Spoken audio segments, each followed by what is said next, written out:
If you watch organists on YouTube, chances are you'll be listening to cathedral organs, concert organs, abbey organs, organs with 10,000 pipes, hundreds of thousands of pounds of investment in maintenance and tuning.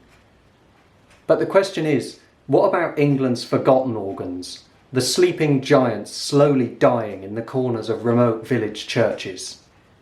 What would it sound like if these instruments were awakened with the heavenly music of J.S. Bach? Let's find out.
Here I am making my walk through the graveyard of All Saints Church in Martin. In the distance you can see sheep grazing, birds. Is that an owl? Wow. Whoa. Yeah, okay. I've just seen an owl. Sorry, owl. Wow.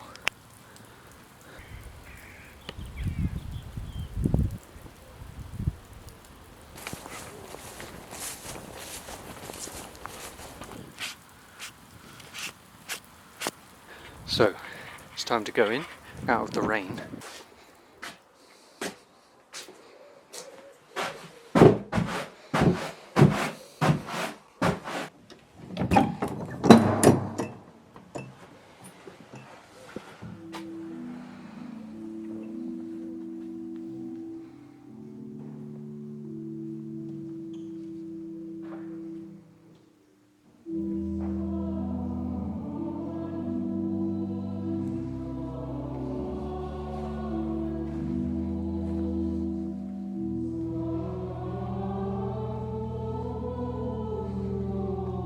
Here I am, stood inside the nave of a hauntingly beautiful Norman church, All Saints in Martin. As I look around this church, I hear echoes of voices, hundreds, if not thousands of years of history, of singing, of community. The original church was built 100 years before Salisbury Cathedral, during the time that the royal castle and small cathedral were under construction at Old Sarum. Winchester Cathedral was formally opened. William Rufus was killed in the New Forest in a hunting accident, and King Henry I was crowned. What I've come to see is the 1884 Henry Bevington and Sons pipe organ in this village church. Let's take a look.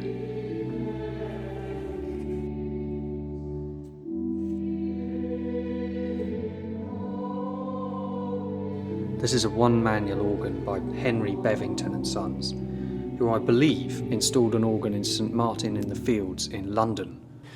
It has one keyboard, just the one. Sometimes there are two in parish churches, but this one only has one manual. There's an open diapason, one of the most common organ stops, and it's these pipes here, a nice chunky, beefy sound.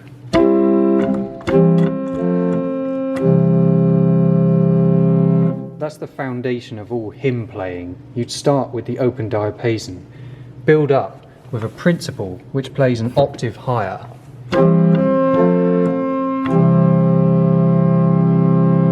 And then on this organ you'd add the mixture, the highest stop of all.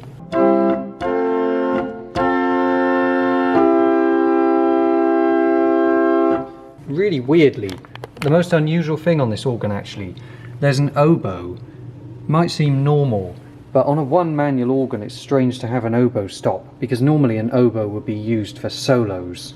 Here it must just be to beef up the chorus, make it a bit louder.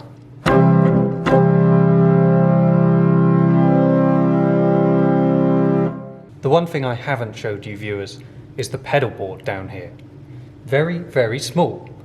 Normally an organ pedal board is really wide and kind of concave shaped, with loads of notes that you can get your feet into easily. This one, however, is really tiny and it's completely straight, which makes it a bit awkward to play. The pedals are only there to make playing this organ easier. They don't have any of their own stops. They couple directly from the manuals. So if you're playing a hymn or an organ piece that needs more notes, you can use the pedals.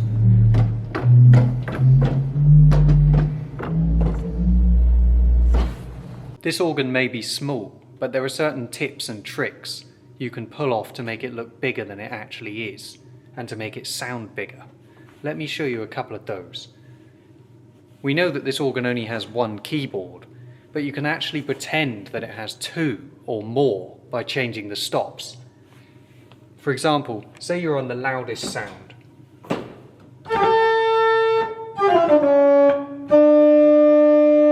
That's immediately followed by an echo, which normally in a cathedral you'd use a different keyboard for. But here, what you can do is just take out a few stops and it sounds like a different keyboard altogether.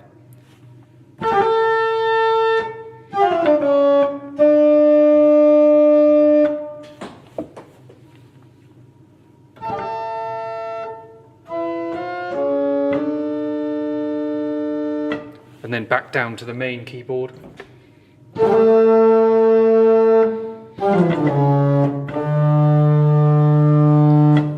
The other thing you can do is in the pedals.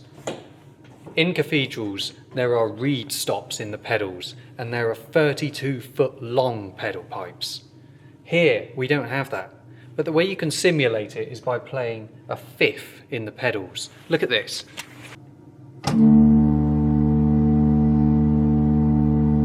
Add a note a fifth above A.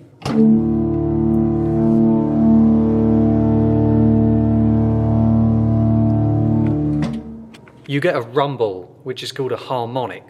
You're creating a sound that sounds an octave below those notes.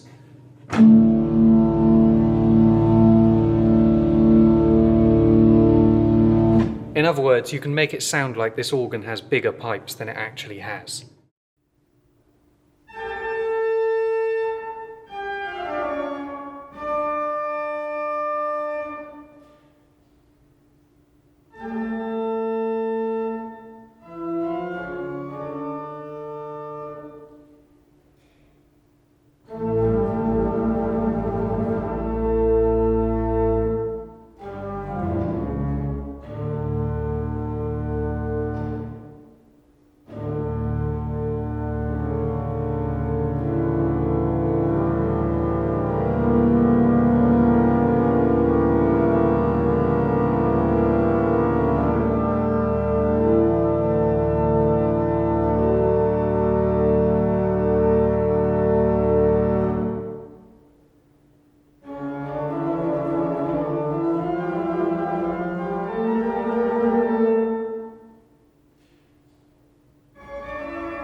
No owls coming in here.